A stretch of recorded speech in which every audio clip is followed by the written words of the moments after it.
Just a moment. There you go. 6. You take the ship's wheel and turn this alien vessel out of the narrow harbor into the roiling waters of the Tosa Sea.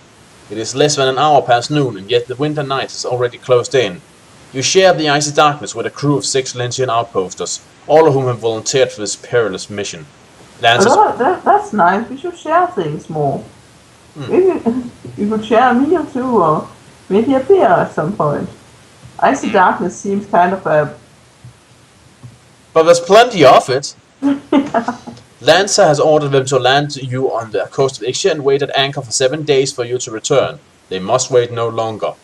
With 10 miles of sea behind you, you hand over the wheel to one of the crew and settle down on the wheelhouse floor to sleep. But you barely close your eyes when the deck begins to buck like a stallion. The ship has sailed directly into a seisha, a sudden and violent sea storm for which the Tosas is infamous. Thunder roars and sleet blows with blinding ferocity as the ship dips and rolls in the waves. After what seems like an eternity, the ship emerges from the storm, a storm against which few crafts other than this could have sailed. The darkness gives way to an eerie dawn which casts its watery light upon a new danger. In the grey half-light you see thousands of icebergs ahead, stretching across the horizon as fast as the eye can see. Your heart sinks. Navigating a course through this icy maze could well prove impossible. Do you wish to take control of the ship's wheel, or to go to the forward to the prow and act as the ship's pilot? I would suggest going to the prow and act as the pilot. I mean, we do have telescopic vision. Yeah, I would also say that. Fair point, fair point. Quickly you instruct the helmsman to listen out for your directions, then you leave the wheelhouse and make your way forward to the bow. The vast bulk of any iceberg lies hidden beneath the surface, and, with this chilling thought in mind, you lean over the prow and keep a careful watch on the waterline. This ship is strongly built, but a collision with a submerged wreck could easily rip its hull wide open. Guided by its telepathic directions, the helmsman steers the vessel towards a passage that is overshadowed on either side by 2 monstrous mountains of ice. So roll the die and add 3 for having Grand Hunt Mastery. 8. You pilot the ship cautiously along a string of narrow fjords, which cuts an uncertain route through this treacherous field of icebergs. Using a mix of hand signals and telepathy, you send direction to the helmsman at the rear of the ship. It is a grueling procedure which soon takes its tolls on the nerves of all aboard. Every few minutes your vision is obscured by gusts of powdery snow which swirls across the deck, blown down from the tops of the surrounding ice cliffs. During one of these fierce blasts you are momentarily blinded. You clasp your hands to your stinging eyes, and suddenly the incessant howl of the wind is accompanied by the tortured screech of the hull as it shudders along the bank of submerged ice. The impact sends the ship's careening violent to port and almost hurls you overboard. You crash heavily against the rail and rebound to the deck, where you lie for a few moments, stunned and gasping for breath. Lose 2 endurance points. Yeah, this is pretty difficult. Mindful of the deadly danger, you scramble to your feet and rush to the prow. The crew have been clearly terrified by the collision. Most of them are covering along the ship's rail, staring up at the encroaching walls of ice, their eyes haunted with fear as earnestly they offer prayers to the goddess Ishir. Then, almost without warning, the snow-laden wind abates and the ship emerges from the iceberg field into the open waters of the Tosa Sea. The crew gives a hearty cheer, relieved that their icy ordeal has at last come to an end. One man pulls the cork from a bottle of black rum which he has been keeping for a special occasion. He takes a mighty swig and then passes it to you. Just as you're about to take a swallow, unexpectedly you hear the helmsman's voice echoing along the deck. Ship ahoy! Fear returns to tie a knot in your stomach. You know, I just need to be honest.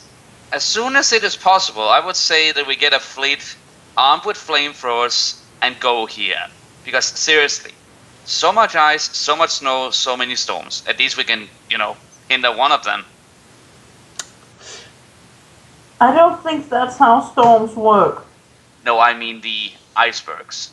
Yeah. I don't think that's how icebergs work either. You really would need a lot of heat to melt an iceberg, and even then another would just form in these regions. Yeah, and remember, only 10% is above water. On average. So it would only be lighter and pop a bit up. And thus become bigger. Fear returns to tie a knot in your stomach as you turn and focus your eagle eyes upon the distant vessel.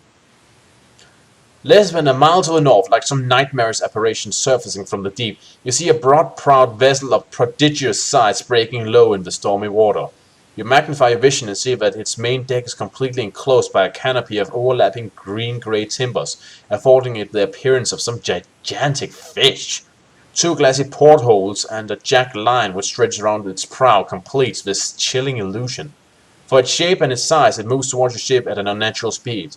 You call the crew to arms, fearing it to be an enemy vessel closing to attack, and you sense a shudder run through them when, for the first time, they clearly discern its alien design. You focus your keen senses upon the oncoming craft and suddenly realize its purpose. It is an Ixian vessel come to rendezvous with your ship, believing it to still be manned by the undead horde which attacked Fort Asgard. And there's a picture of the thing that's come sailing towards your ship. So... Oh my god, that's awesome! I believe May I see? I believe the Jaws theme would be appropriate here.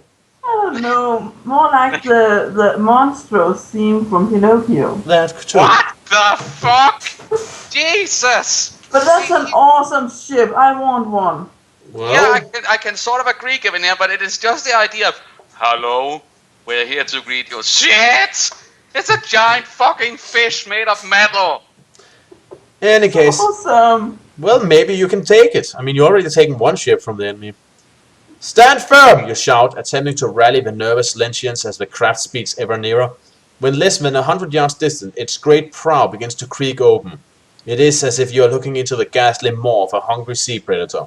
The fearful sight alarms the Lentian crew, and they flee towards the bow of the ship in panic. Save us, they cry! He just save us! It's going to eat us alive! The I'm not great- blaming them. It's a ship, it doesn't need to eat.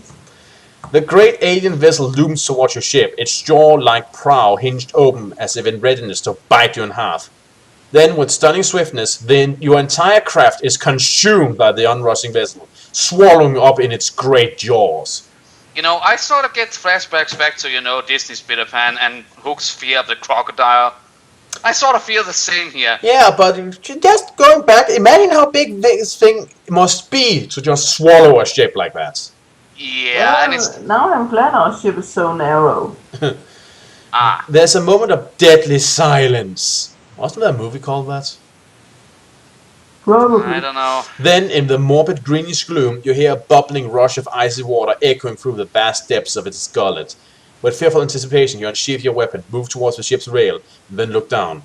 The surrounding seawater is fast draining away, leaving your ship dry-docked upon a long, V-shaped plinth, which glistens like polished bone. And then it tips over. I think the V-shaped plinth keeps it upright. Oh. The bubbling subsides to be replaced by another noise, the sound of a great portal grinding open.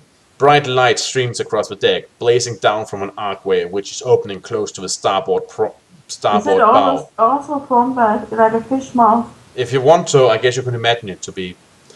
Silhouetted in this light are 100 moving forms, each man-sized and armed with a sword or a spear. A ghastly howl of anger rises. Man-shaped forms. Does that mean they aren't actually men? I guess we'll find out. A ghastly howl of anger rises from the ranks when you see unexpectedly that the ship is crewed by living men. As the first of their number leap from the ark and crash upon the deck, you recognize their form. Once these creatures were Dracaran warriors. Now they are undead slaves in the service of the Ixian Death Lord. You shout to Valentians to prepare for battle as the first wave of undead Dracaran comes surging forward. Do you wish to stand and fight the first wave of Dracaran, or would you rather wait them? I think we should stand our ground. We have Yeah. experience with Dracaran. I know these are undead, but still. And you agreed, Warlord? Yes. Maybe it'll make the rest of the crew rally to us. Mm-hmm. True. As Should the I roll the die? Just a moment. As the first line of screeching Dracaran hurled themselves forward, you advance to meet the attack, your weapon dealing them destruction in a wide arc. Resistance meets your weapon's keen edge, though it's not the touch of armor or flesh. Your powerful blows shear through Dracaran bodies with the sickening feel of clinging jelly. It is as if you're fighting against a horde of bloodless phantoms possessed of robbery strength in their rotting, vast, wasted limbs. The first line falls, but a second is poised ready to throw itself upon you with a mindless fury. You're now fighting the undead Drakkar Marines. They're immune to Kai Surge and Kai Blast, so that leaves you at 44? Yeah. 44. Hold on. Let me just check to make sure it's right. Kai Surge and what did you say? Well, that just means that the permanent psychic bonus is removed. Ah. And I believe you said it was 44 last time. I think it was 45 I said. Okay, 45 then. Okay. In any case, you're fighting the undead Drakkar Marines. Give it here, you know the drill. Free. Free! Right. Okay, you greet the horde with your mighty blade and slash several of them to pieces as they jump over your ship's railing. They meet your attack and slash out against you with their weapons, but few of their attacks get through your defenses, and even fewer get through your armor. You lose 3 endurance points. 2. Right. Nonetheless, you are slowly pressed back by their onslaught. You have to give a little ground, even as you chop them down one after another. You lose another 3 endurance points. And I should just say our current health points are down to 25. 9. Right. You jump back from an attack and rush forward with all your might, lashing out with a powerful attack that sends the rubbery rotten bodies scattered back. You have won. The moment you slay the second wave undead, a third wave presses forward. They clamber awkwardly over the heaped bodies of those you have destroyed, their bony hands brandishing rusty blades and their eyes burning with a cold, devilish fire. Seizing your only chance, you retreat from this unrushing horde and evade them by descending a stair which leads down into the ship's hold. Above, you can hear the frenzied shouts of Valentian crewmen as they are engaged by the undead, Drakkar in a fierce hand-to-hand combat. Then the clatter of steel-shot boats on the steps alert you to the fact that the Drakkar have not given up the chase. As they begin Why didn't they use their weapons? I guess in this case hand-to-hand combat means melee. Oh. As we begin to descend, you quickly scan the gloomy hold for a place to hide. Do you wish to use Assimilance? Yeah, Yes. sure. Aided by your mastery, you crouch down amongst the foul-smelling debris which litters the floor of the hold. A dozen undead warriors enter by the stairs and begin a systematic search, but your advanced camouflage skills make you virtually invisible, even to their psychic probes. So I guess you just abandoned your men to die then? Yep. Wow. Wow. That's sort of douchey when you think about it. And Yeah, you we're don't in even half. have to think about it. It is rather douchey. Yeah. It sucks. Lone Wolf is a douchebag.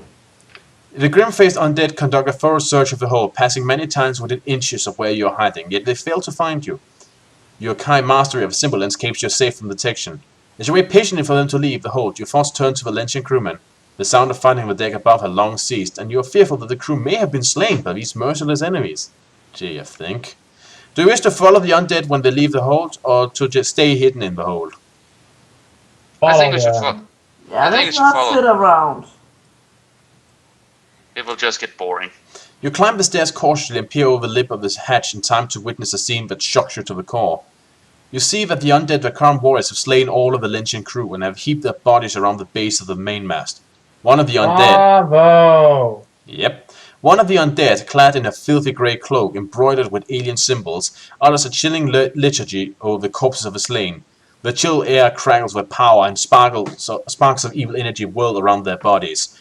When at last the liturgy ends, you see the dead Lentians rise up and take their place alongside the Drakkar undead. Great, we just added strength to the horde.